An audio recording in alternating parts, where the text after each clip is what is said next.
নমস্কার বন্ধুরা, ঝর্ণা জমা কিচেনে সবাইকে স্বাগত। এখন বর্ষার সময় বাইরে খুব বৃষ্টি হচ্ছে, তো ঘরে বসে যদি চটপটে কিছু খেতে ইচ্ছে করে তাহলে কি আপনারা কিন্তু ছোলার ডাল দিয়ে এই রেসিপিটা একবার ট্রাই করে দেখতে পারেন। খেতে কিন্তু খুবই ভালো লাগে। তো চলেন আমি ভিডিওটা কিভাবে তৈরি করেছি সেইটাই এখন আপনাদের সাথে শেয়ার করব, আর আমি একদম সিম্পলভাবে তৈরি করব। তো সেই জন্য দেখেন এখানে আমি ছোলার ডাল নিয়েছি, আর এই ছোলার ডালগুলো আমি 4-5 ঘন্টার মতো ভিজিয়ে রেখে দিয়েছিলাম। তো দেখেন খুব সুন্দর ভিজে গেছে। এখন আমি এখানে মিক্সির জার নিয়ে নিয়েছি, আর মিক্সির জারে দিয়ে এটাকে পেস্ট করে নেব। একদম বেশি পেস্ট করব না, দরদরা করে পেস্ট করে নেব। তো দেখেন কিছুটা ডাল নিয়ে নিয়েছি, আর এই ডালটা আমি গোটা ব্যবহার করব, সেই জন্য রেখে দিচ্ছি। দিয়ে দিলাম 3টে কাঁচা লঙ্কা, দিয়ে দিলাম রসুন, আর দিয়ে দিলাম আদা, গোটা ধনে আমি দিয়ে দিলাম, আর দিয়ে দিলাম গোটা জিরে। এখন আমি দরদরা করে পিষে নেব। দেখেন ডাল পেস্ট করে নিয়েছি আর দরদরা করে পিষে নিয়েছি আমি। এখন আমি এই পেস্ট করা ডালটা এই বাটির মধ্যে নিয়ে নিলাম।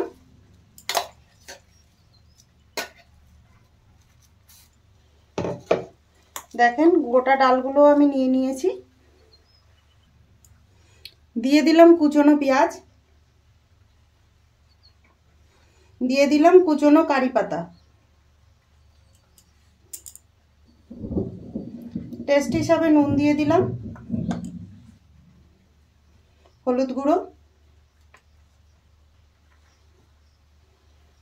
এখন আমি হাত দিয়ে মেখে নেব।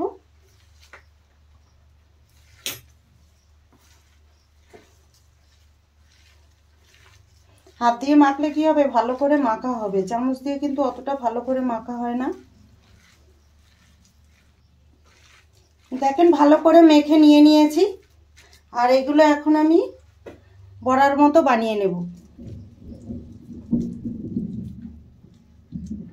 একটু বড় বড় করে বানাচ্ছি, দেখেন এইরকম এরকম বানিয়ে আমি এরকম দেখেন প্লেটে নিয়ে নিলাম।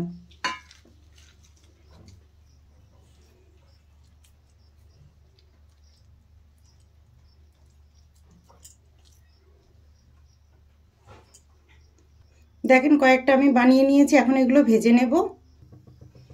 দেখেন তেল ভালোভাবে গরম হয়ে গেছে, এখন আমি বড়াগুলো ভেজে নেব।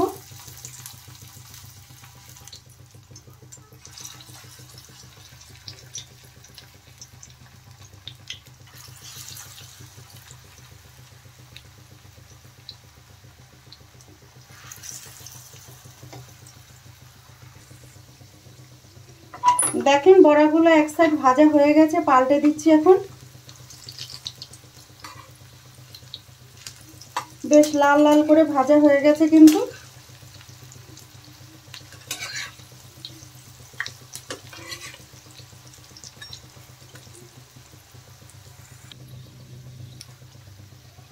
দেখেন বড়াগুলো ভাজা হয়ে গেছে, এখন আমি তুলে নেব।